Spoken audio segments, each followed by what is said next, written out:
भाइयों और बहनों, एक साल में पूरा पवित्र बाइबल अध्ययन करने के लिए बाइबल एक साल में प्रोग्राम में आप सबका स्वागत है। बाइबल अध्ययन का 43वां दिन। आज हम निर्गमन ग्रंथ अध्याय 25 और 26, लेवी ग्रंथ अध्याय 19 और स्तोत्र ग्रंथ अध्याय 119 पद संख्याएं 1 से 56 तक पढ़ रहे हैं।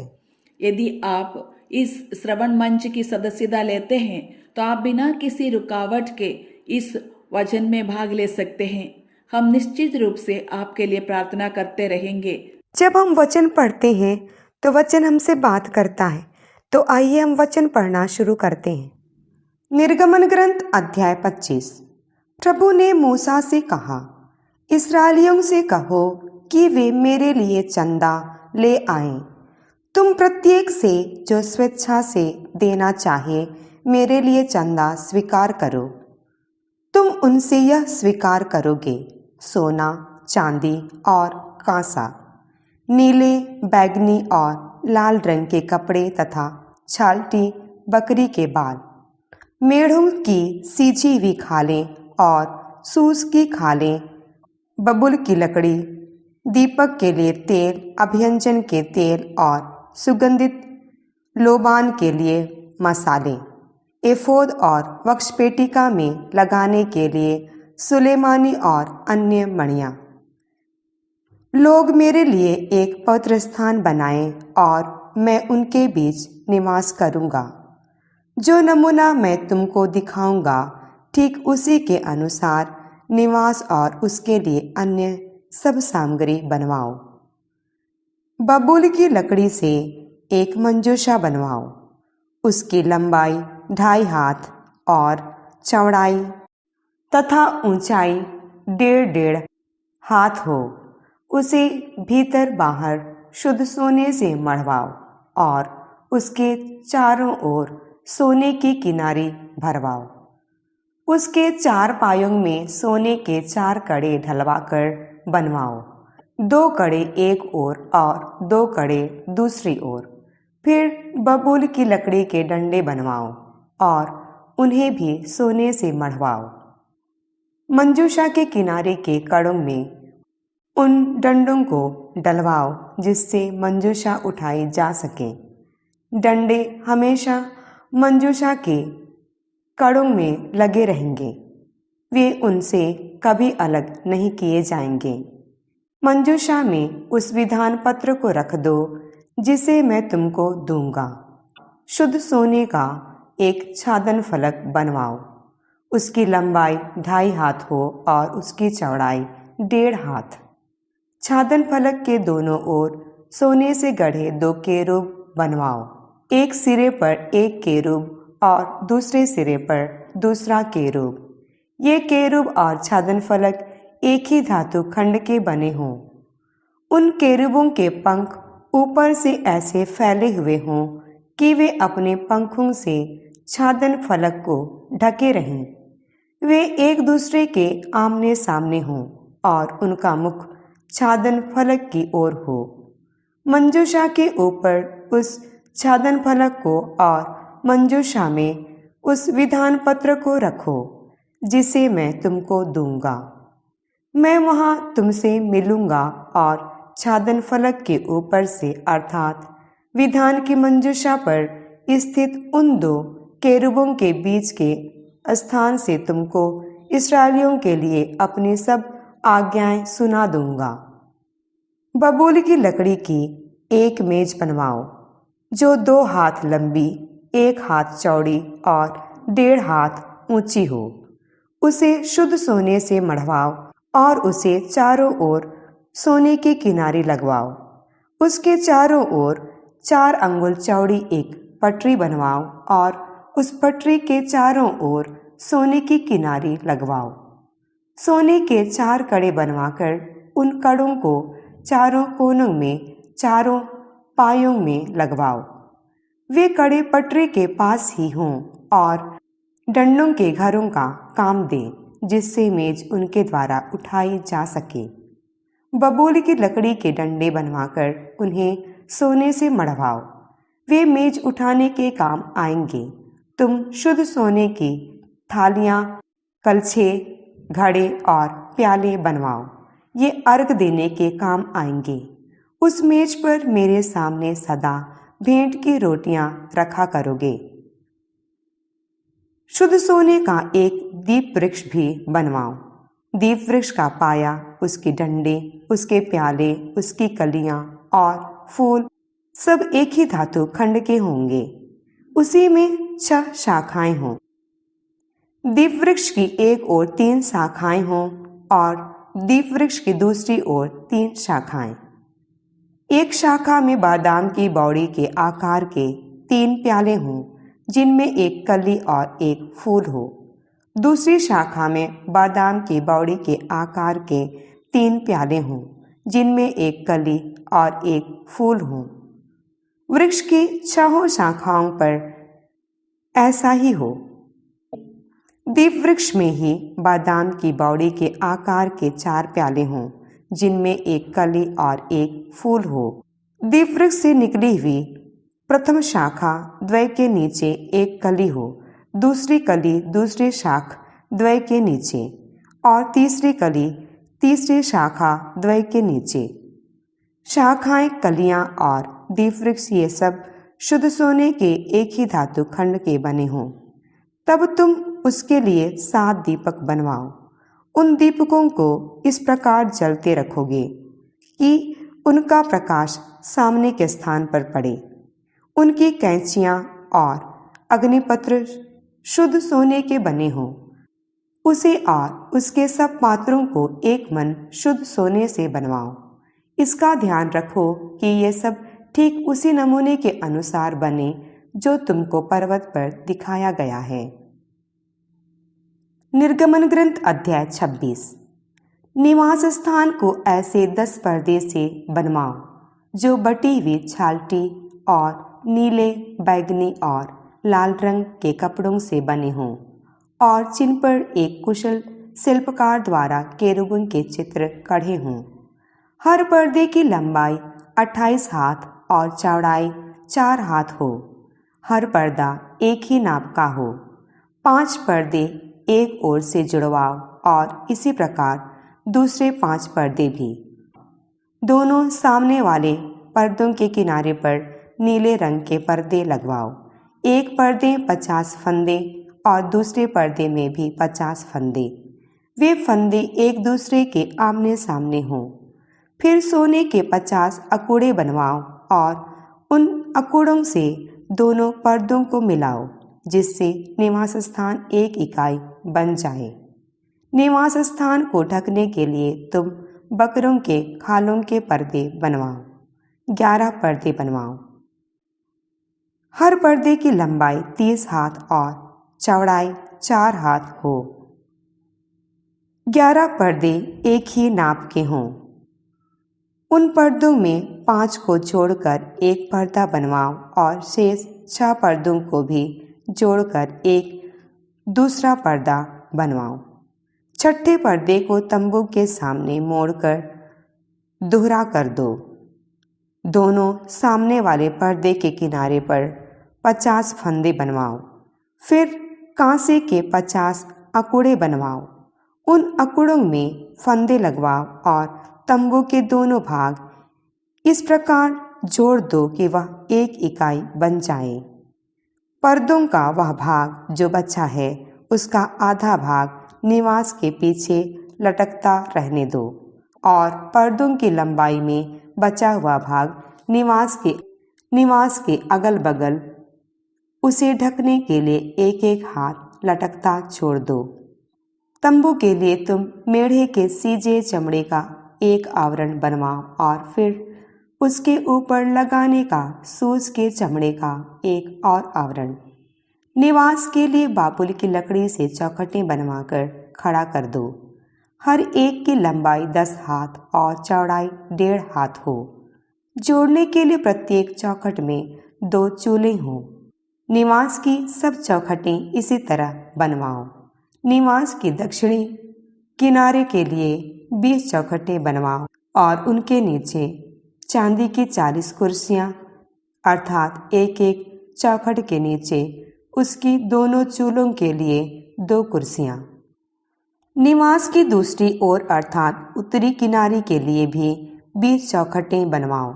साथ साथ चांदी की 40 कुर्सियां, प्रत्येक चौखट के नीचे 2 कुर्सियां बनवाओ। निवास के पीछे अर्थात पश्चिमी ओर के लिए 6 और चौखटें बनवाओ। निवास के पीछे के भाग के कोनों के लिए 2 चौखटें बनवाओ। वे दोहरी हों, नीचे की ओर कुछ अलग हों और ऊपर एक कड़े पर जुड़ी हों। दोनों कोनों पर ऐसा ही होगा। इस तरह 8 चौखटें होंगी जिनके नीचे चांदी की 16 कुर्सियां होंगी। प्रत्येक चौखट के नीचे 2 कुर्सियां। बाबुल की लकड़ी के छड़ बनवाओ। निवास की एक ओर की चौखटों के लिए 5 छड़ और निवास की दूसरी ओर की चौखटों के लिए 5 छड़। निवास के पिछले भाग अर्थात पश्चिमी किनारे की चौखटों के लिए भी 5 छड़। बीच वाला छड़ चौखटों के बीचों बीच एक सिरे से दूसरे सिरे तक पहुंचता हो। चौखटों को सोने से मढ़वाओ। छड़ों के घरों के लिए सोने के कड़े बनवाकर छड़ों को भी सोने से मढ़वाओ। इस प्रकार निवास को ठीक उसी नमूने के अनुसार बनवाओ जो तुमको पर्वत पर दिखाया गया है। फिर नीले, बैंगनी और लाल रंग के कपड़ों से और बटी हुई छालटी से एक अंतरपट बनवाओ जिसमें एक कुशल शिल्पकार द्वारा केरूबिम के चित्र कढ़े हों। उसे सोने के मढ़े बाबुल की लकड़ी के 4 खूंटों में लटकाओ। वे चांदी की 4 कुर्सियों पर लगे हों तथा सोने के आकुड़ों में फंसे हों। अंतरपट को आकुड़ों द्वारा लटकाओ और अंतरपट के पीछे विधान की मंजूषा रखवाओ। वह अंतरपट परम पवित्र स्थान से पवित्र स्थान को अलग करेगा। परम पवित्र स्थान में विधान की मंजूषा पर छादन फलक को रखवाओ। अंतरपट के बाहर निवास स्थान के उत्तरी भाग में मेज रखवाओ और मेज के सामने निवास के दक्षिणी भाग में दीप वृक्ष रखवाओ। निवास के द्वार के लिए नीले, बैंगनी और लाल रंग के कपड़ों का तथा बटी हुई छालटी का एक पर्दा बनवाओ जिसमें बेल बूटे गढ़े हों। इस पर्दे को लटकाने के लिए बाबुल की लकड़ी के सोने से मढ़े 5 खूंटे बनवाओ।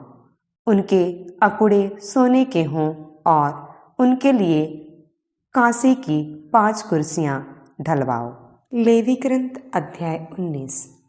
प्रभु मूसा से बोला, इस्राएलियों के सारे समुदाय से यह कहो, पवित्र बनो क्योंकि मैं प्रभु तुम्हारा ईश्वर पवित्र हूँ। तुम में प्रत्येक व्यक्ति अपने माता पिता का आदर करेगा और मेरे विश्राम दिवस मनाएगा क्योंकि मैं प्रभु तुम्हारा ईश्वर हूँ।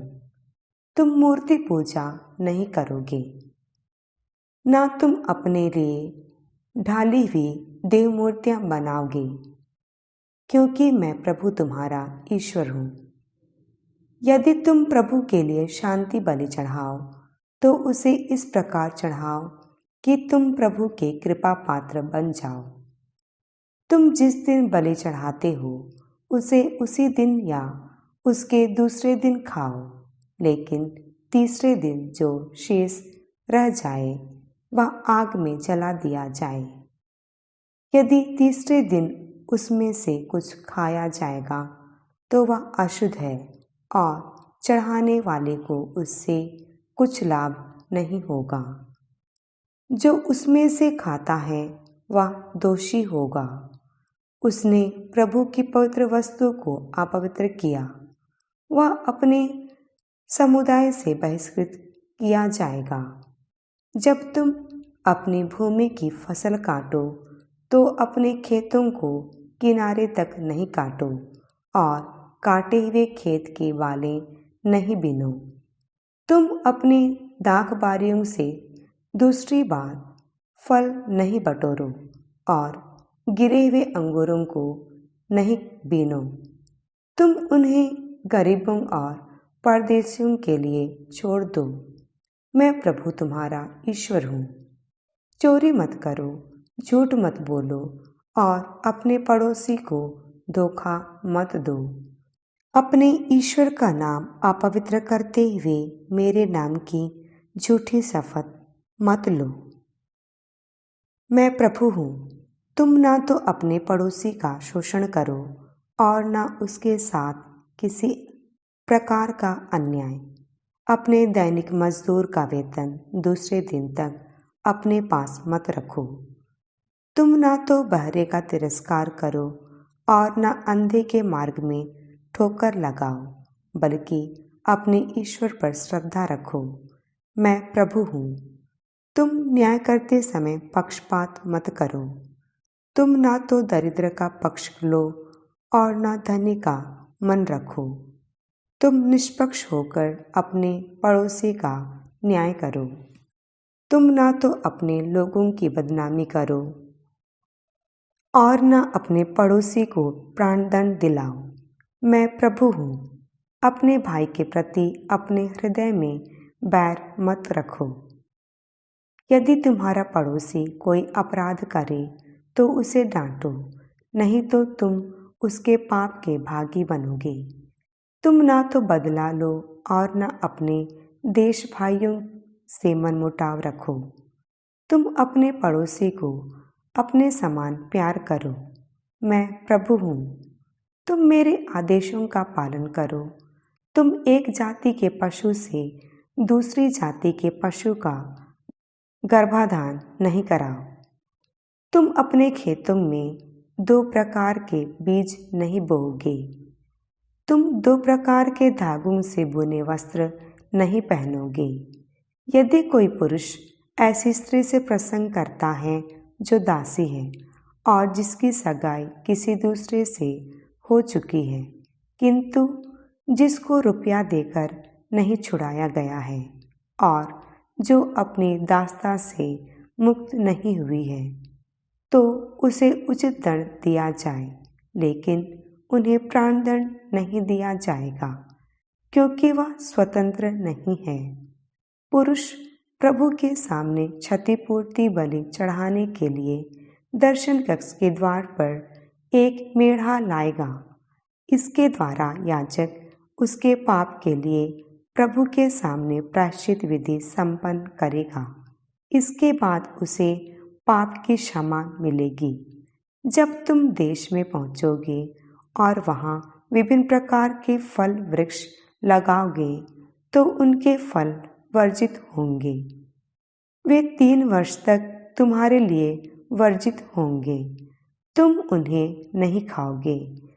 चौथे वर्ष उनके सब फल पवित्र होंगे और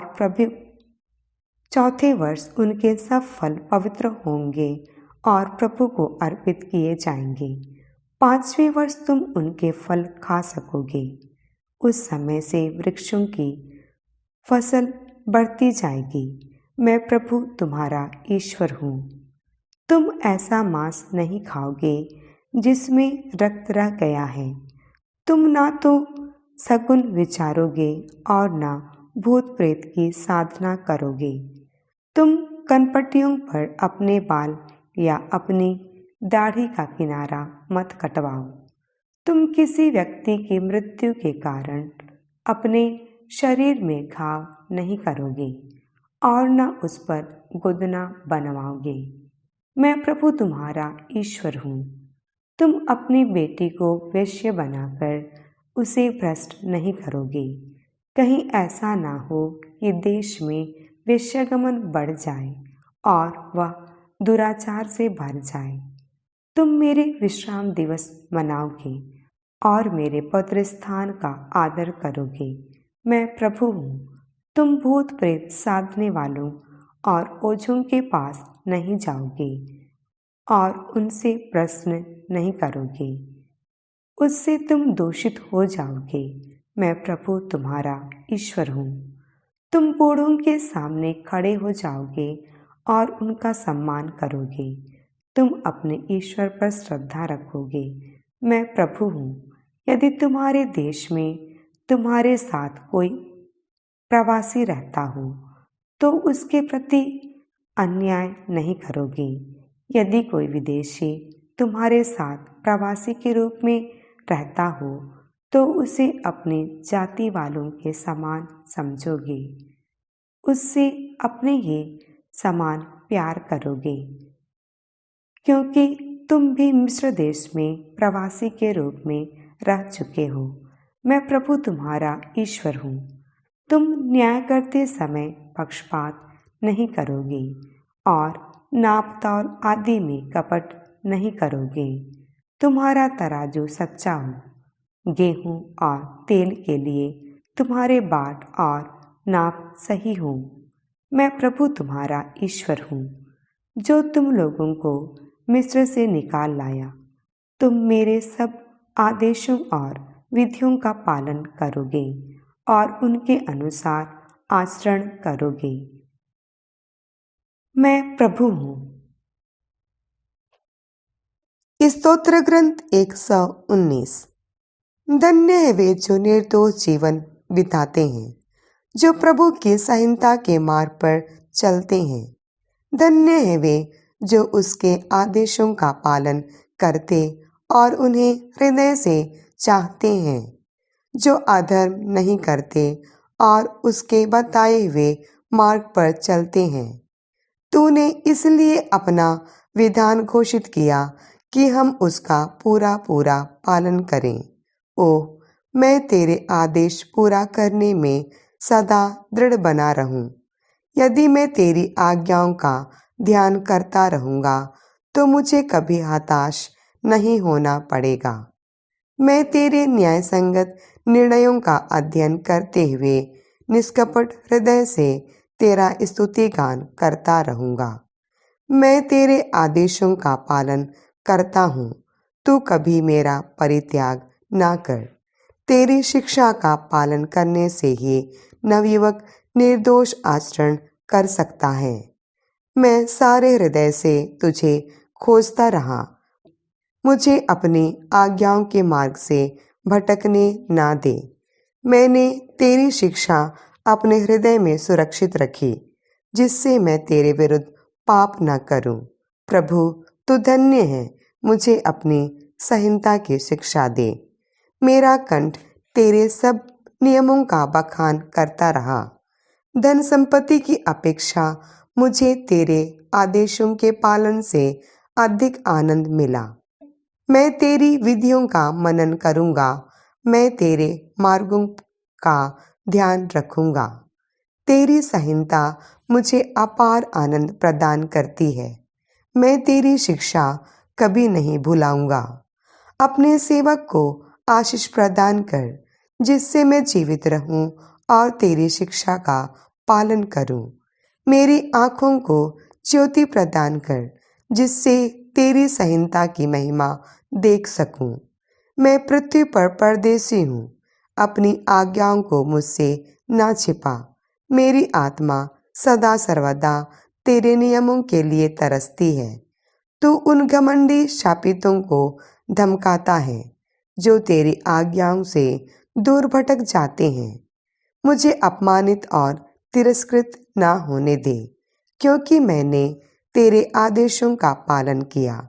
चाहे शासक मिलकर मेरी निंदा करें, किंतु मैं तेरा सेवक तेरी संहिता का मनन करता हूँ। तेरे आदेश मुझे अपार आनंद प्रदान करते हैं। तेरा विधान मेरा परामर्शदाता है। मेरी आत्मा धूल में पड़ी हुई है।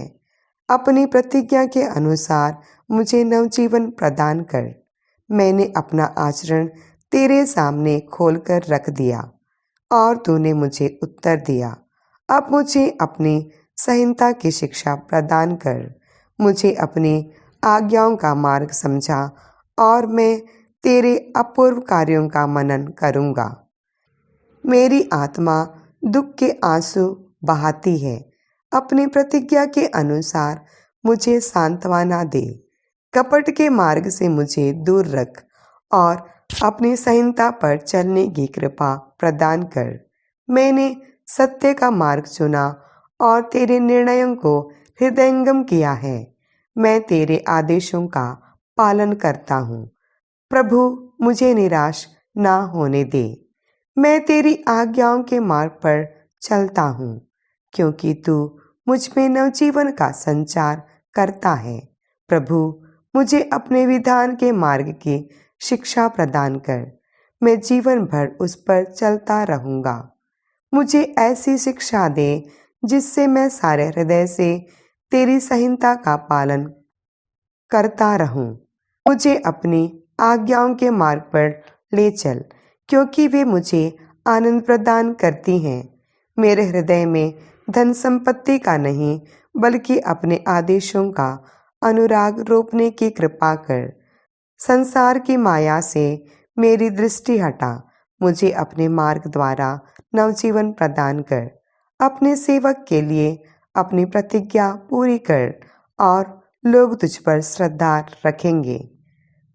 मुझसे अपमान दूर कर। मैं उससे डरता हूँ, क्योंकि तेरे निर्णय कल्याणकारी हैं। मुझे तेरी आज्ञाएं हृदय से प्रिय हैं। तू अपने न्याय के अनुरूप मुझे नवजीवन प्रदान कर। प्रभु, तेरा प्रेम मुझे मिलता रहे। अपनी प्रतिज्ञा के अनुसार मेरा उद्धार कर। तब मैं अपने निंदकों को निरुत्तर कर दूंगा। मैं तेरी प्रतिज्ञा पर निर्भर रहता हूँ। मेरे मुख को सत्य वचन से वंचित ना कर, क्योंकि मुझे तेरे नियमों का भरोसा है। मैं निरंतर और सदा सर्वदा तेरी संहिता का पालन करूँगा। मैं सहज रूप से आगे बढ़ता रहूँगा, क्योंकि मैं तेरी विधियों का मनन करता हूँ। मैं राजाओं के सामने तेरे आदेशों का बखान करूँगा। मुझे किसी प्रकार का संकोच नहीं होगा। तेरी आज्ञाएं मुझे अपार आनंद प्रदान करती हैं। मैं उन्हें सारे हृदय से चाहता हूँ। मैं तेरी आज्ञाओं को करबद्ध प्रणाम करता हूँ। मैं तेरी संहिता का मनन करूँगा। अपने सेवक से की हुई प्रतिज्ञा को स्मरण कर। मैं तेरी संहिता का मनन करूँगा। अपने सेवक से की हुई प्रतिज्ञा को स्मरण कर। इसके द्वारा तूने मुझे आशा प्रदान की। यह विपत्ति में मेरी सांत्वना है, क्योंकि तेरी शिक्षा मुझे नवजीवन प्रदान करती है। घमंडियों ने मुझ पर व्यंग्य किया, किंतु मैं तेरी संहिता से विमुख नहीं हुआ। प्रभु, मैं तेरे प्राचीन नियमों का स्मरण करता हूँ। इनसे मुझे सांत्वना मिलती है। विधर्मी तेरी संहिता की उपेक्षा करते हैं। यह देखकर मुझे क्षोभ होता है। पृथ्वी पर मेरे अस्थायी निवास में तेरी संहिता मेरे भजनों का विषय बन गई है। प्रभु, मैं रात को तेरा नाम स्मरण करता हूँ, जिससे मैं तेरी संहिता के अनुसार जीवन बिताऊं। यही मेरे लिए उचित है कि मैं तेरे नियमों का पालन करूं। प्रियजनों, आइए हम ईश्वर का धन्यवाद दें कि हमारा प्रभु ईश्वर हमें पवित्र वचन पढ़ने के इस 43वें दिन तक कितनी दयालुता से लेकर आए हैं। आइए इन विचारों पर गौर करें। सीनाई पर्वत की तलहटी में लोगों के नेताओं के साथ विधान की दावत खाने के बाद ईश्वर ने मूसा को पहाड़ की चोटी पर बुलाया। अगले अध्याय 25 से 31 में हम परमेश्वर द्वारा अपने लोगों के लिए व्यवस्था देने के बाद पूजा के लिए 33 नियम देखेंगे। मूसा को अब धर्मविधि प्राप्त होती है। मूसा पूजा पाठ प्राप्त कर रहा है। ऐसा क्यों था? इब्राहिम, इसहाक और जैकब से वादा किए गए देश की यात्रा जल्द ही सीनाई पर्वत के तल पर शुरू होगी। यह यात्रा जल्द ही जारी रहेगी। अब वे होरब पर्वत या सीनाई पर्वत पर परमेश्वर की उपस्थिति में है। अब वे होरेब पर्वत या सीनाई पर्वत पर परमेश्वर की उपस्थिति में है। अब वे ईश्वर को देख और सुन सकते हैं। जब वे सीनाई छोड़ देंगे तो क्या ईश्वर की उपस्थिति उनके लिए समाप्त हो जाएगी? आगे की यात्रा में उनके सामने यह सबसे बुनियादी चिंता, संदेह और चिंता है। जब हम सीनाई छोड़ते हैं तो क्या ईश्वर की उपस्थिति गायब हो जाती? तंबू और तंबू के आसपास के अनुष्ठान ईश्वर की उपस्थिति के लिए ईश्वर का प्रावधान है, भले ही वे सीनाई पर्वत से दूर हो। अब से यह तंबू माउंट सीनाई बन जाता है जिस पर यह यात्रा करता है। ईश्वर आराधना के माध्यम से अपने लोगों के बीच अपनी उपस्थिति निरंतर बनाए रखने जा रहे हैं। अध्याय 25 वचन संख्या 8 में हम इसे पढ़ते हैं, और मैं तुम्हारे बीच एक विधान स्थापित करूंगा।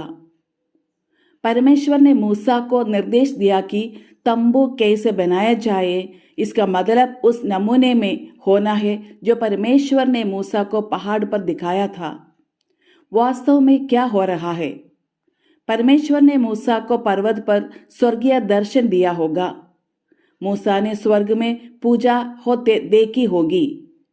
परमेश्वर ने मूसा को दिखाया कि सांसारिक पूजा को स्वर्गीय पूजा के अनुरूप बनाया जाना चाहिए। तो अब सांसारिक पूजा पद्धति को स्वर्गीय पूजा पद्धति के अनुरूप बनाया गया है। हमारे लिए समझने वाली एक बहुत ही महत्वपूर्ण बात यह है कि निर्गमन की पुस्तक का लगभग 1/3 भाग तंबू के संदर्भ में लिया गया है। वहां पूजा अर्चना का भी वर्णन है। यदि आप पूछते हैं कि इस मामले के बारे में इतनी लंबी व्याख्या क्यों दी गई है, तो इसका कारण यह है कि यह ईश्वर के लिए बहुत महत्वपूर्ण उत्तर है। हाँ, परमेश्वर अपने लोगों को आराधना की ओर ले जा रहे हैं। इसलिए पूजा से जुड़े स्थान, पूजा की विधियां और पूजा कराने वाले पुरोहित संबंधित विवरण और स्पष्टीकरण इस पुस्तक का बड़ा हिस्सा लेंगे। तंबू के निर्माण का क्रम इस क्रम में है: परम पवित्र स्थान और बाहरी प्रांगण। 25वें से आगे के अध्याय इसका वर्णन करते हैं। पहले सबसे महत्वपूर्ण का वर्णन करें और फिर कम महत्वपूर्ण का विवरण के बाद इसी क्रम में तंबू के निर्माण के निर्देश दिए गए हैं। परमेश्वर इन लोगों से बात करने जा रहा है और वादे से परे उनके साथ व्यवहार करेगा।